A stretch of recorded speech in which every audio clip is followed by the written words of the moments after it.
Welcome to the Slop Farm. Enjoy the video. You start by powering the speaker off and removing visible screws.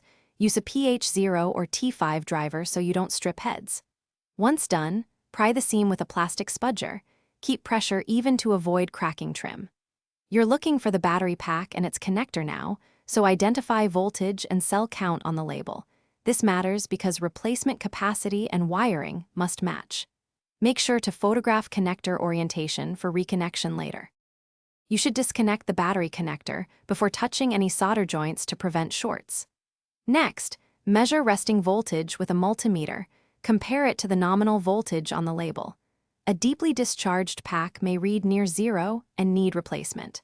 If cells are soldered, desolder carefully or cut leads leaving enough wire to reattach. Then install a matching voltage and similar capacity pack, or rebuild with equivalent cells wired in the same series parallel configuration.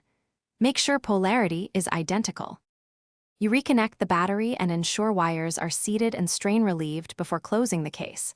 Secure screws snugly without over-tightening.